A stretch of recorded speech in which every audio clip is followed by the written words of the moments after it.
This is Tiffany Rees. She was born on December 13th, 1982. She served in the Navy, and there wasn't a specific war going on in her time of service. Her highest rank achieved was E4. This is recorded in Caledonia, Michigan on May 20th, 2017. She's a family friend, and the interview is being conducted for the Veterans History Project at the Library of Congress.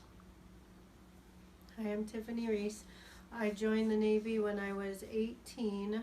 I didn't really know what I wanted to do when I graduated, and I knew that the services offered the Montgomery GI Bill, and I thought it would be something good to do. And at the time I had a lot of friends that were joining the Navy, so I thought I would give it a try. So in July, right after I graduated high school, I joined, and I took the ASVAB test, and I thought I'd be good for electronics. And so I signed up for 6 years for the 2 extra years for schooling, and then 4 years of duty. When did you leave for training? I left for boot camp in July of 2001. We were in boot camp, and I was 2 weeks away from graduating when 9/11 happened. So it was pretty interesting. We didn't know what was going to happen with the future of when that happened. Did any of your siblings join? My dad was an electrician in the Navy, and I believe so was my grandpa on my dad's side. And my grandpa on my mom's side was in the Army, so we have a little bit of a background with the military. I have 1 sister and 3 brothers, and I have 1 brother that was in the Army, and I have another half-brother that is currently in the Navy. So he's been in it for probably 20 years now. Did you have any special training? Just electronics, and I specialize in navigation systems. And how was adapting to military life? Very interesting. It definitely is an eye-opener. It's a totally different way of life. For me, I'm pretty adaptable, so I think I had it a little bit better than some people, but it was really rough for some people. Where did you serve? I went to school in Great Lakes, Illinois, north of Chicago, and then after that I went out to San Diego, California, and I served the rest of my years there. I worked at NAS North Island in Coronado, and then my last year I was on the USS Ronald Reagan. I was the newest carrier at the time. Did you witness any action? I was pretty lucky I didn't get to witness any action. I'm kind of thankful for that. We got to see our jets take off, but everything's top secret, so I'm not sure what they did. So we had a lot of drills and everything for if we were to see action, but thank God I never had to be a part of that. So. What kind of friendships did you form during your service? A lot of good friendships. I still keep in touch with a couple of them. A lot of times they're your family away from family, and you pretty much live with them. So you learn to grow a lot of close relationships, and some of them are like siblings at times, love-hate relationships too.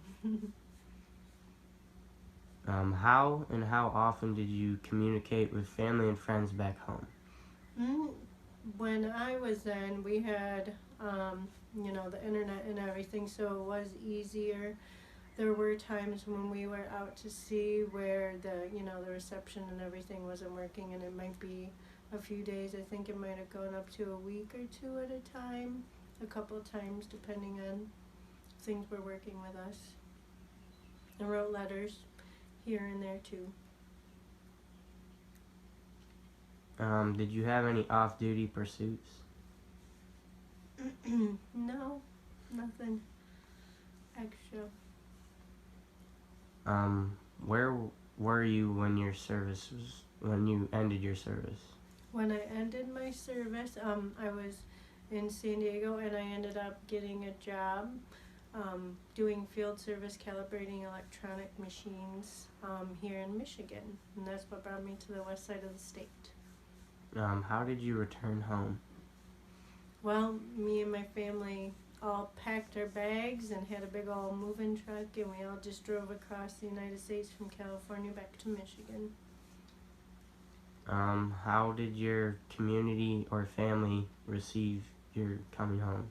Everybody was very excited. We had a really big welcome home party. It was very warming, very, respectful coming back. Have you kept in contact with fellow veterans over the years? Yes, I have. There's a lot with being a woman. There's a lot of name changes and everything, so I've lost some more than I have the guys, but I have a lot of friends that I still talk to and everything through social media. And are you a member of any veterans organizations? I haven't been. No, I'd like to look into that further, and I just haven't yet. How did the wartime experience affect you personally? Personally, I haven't seen much war or anything, but I just know what I've been through with just being on deployment and just following the certain rules and regulations, being away from family. I think I've grown more appreciative. Seeing other countries and how other people live has helped me to grow more appreciative of how we have it here in the United States. What kind of life lessons did you gain from your service?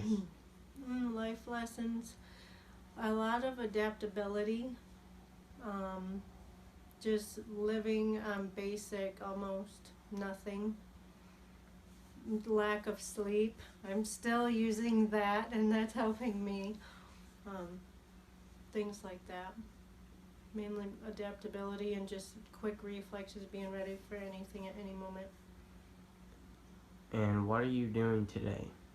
Today, I am currently a test technician. I'm working on marine products, water products, working with trolling motors, and I am taking advantage of the Montgomery GI Bill, which I'm very thankful for, and I'm about ready to finish my bachelor's degree in September. Would you recommend the service for kids who don't know what to do after high school?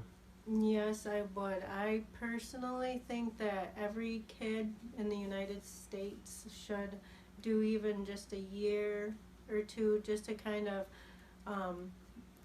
broaden their horizons, see what other countries live like, and you just gain more of an appreciation and a respect for the United States. We've spoken to some other veterans, and they told us that after going through the training they were in the Air Force, but after going through their training, they almost felt that college wasn't necessary. Would you agree with that? I think it depends on what you're going for.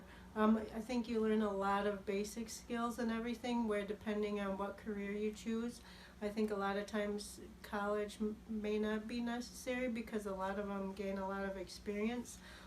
For my path that I'm taking, I'm working towards project management, so I kind of had to go back to college, but I think it depends on what path you choose to take.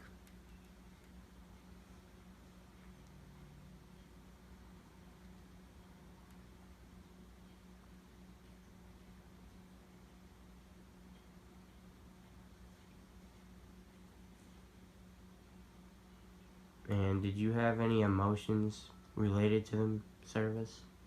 Emotions. Like emotional connections or...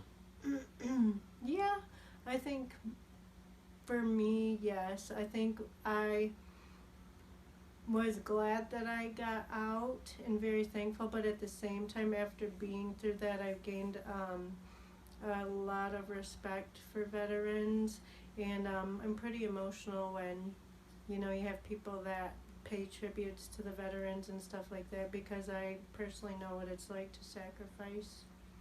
So I do have a lot of emotions tied in with that. And you enlisted when you got out of high school? Yep. What was your main reason for enlisting? Because I didn't know what I wanted to do, and I wanted to do something, and I just happened to have a lot of friends that were doing it at the same time, and I thought it was a good option. And I am thankful to this day that I did do it. And why did you specifically choose the Navy?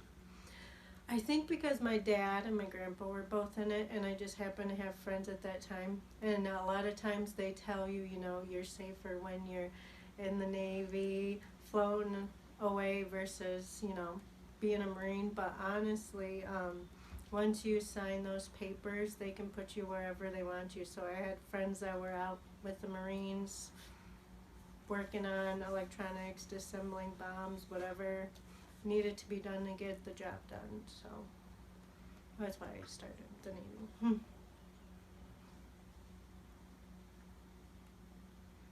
I hear the Air Force was the best though. Mm-hmm.